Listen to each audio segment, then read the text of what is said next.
Bonjour à tous pour cette nouvelle vidéo. Alors du coup, petit rappel de la séance précédente.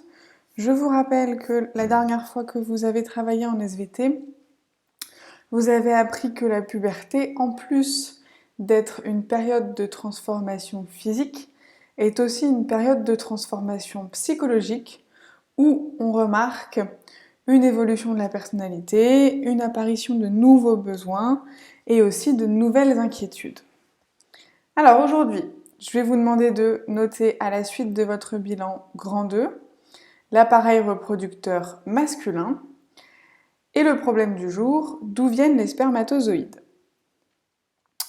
À la suite de votre problème, vous allez noter une information.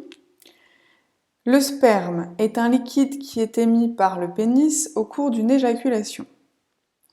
Il contient 10% de spermatozoïdes et 90% de liquide nourricier qui sert à alimenter les spermatozoïdes pendant leur trajet dans l'appareil reproducteur féminin.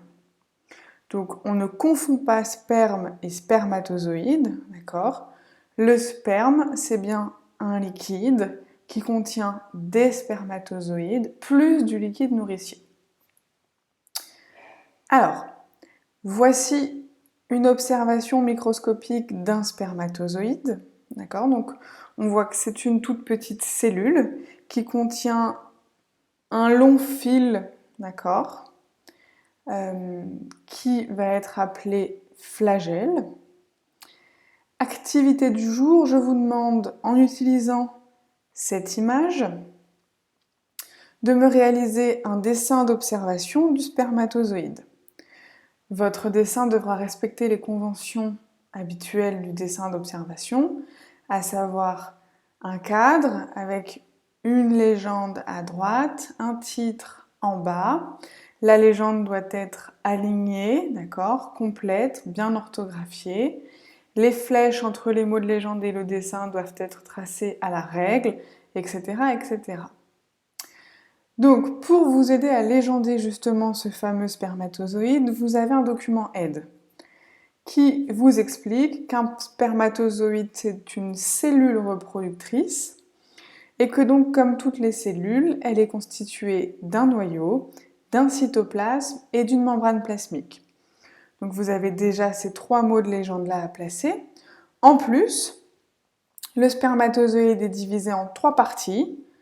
La tête, ensuite on a la pièce intermédiaire et on termine par le flagelle. Donc en tout, 6 mots de légende à replacer. Donc votre dessin doit absolument contenir 6 légendes. Je vous laisse réaliser votre dessin d'observation, d'accord? Vous allez m'en prendre une photographie et vous me l'enverrez par mail, de manière à ce que je puisse vérifier.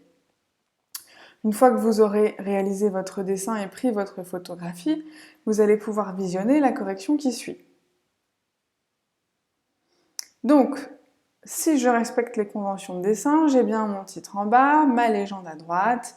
Dans ma légende, je retrouve membrane plasmique, noyau, cytoplasme qui constitue la tête, la pièce intermédiaire juste après et ensuite le flagelle. On est bien d'accord, je ne suis pas censée retrouver dans les photos que vous allez m'envoyer ce dessin-là. Vous faites le vôtre, ok?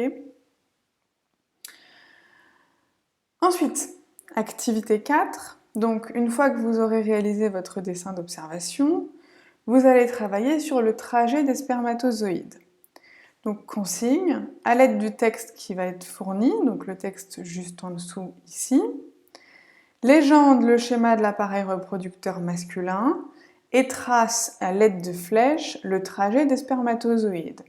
Donc vous allez partir de leur lieu de production à leur émission à l'extérieur. D'accord ? Donc quel est le trajet des spermatozoïdes de leur lieu de production jusqu'à l'extérieur?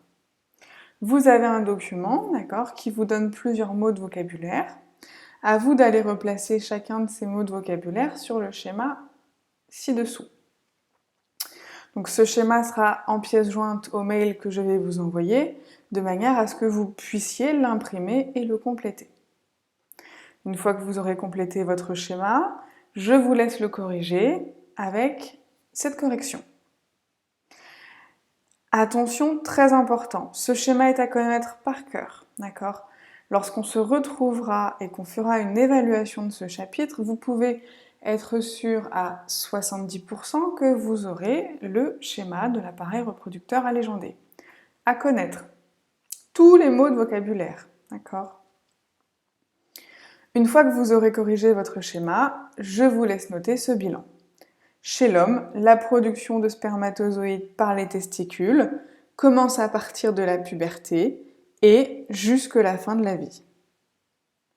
Elle est qualifiée de continue.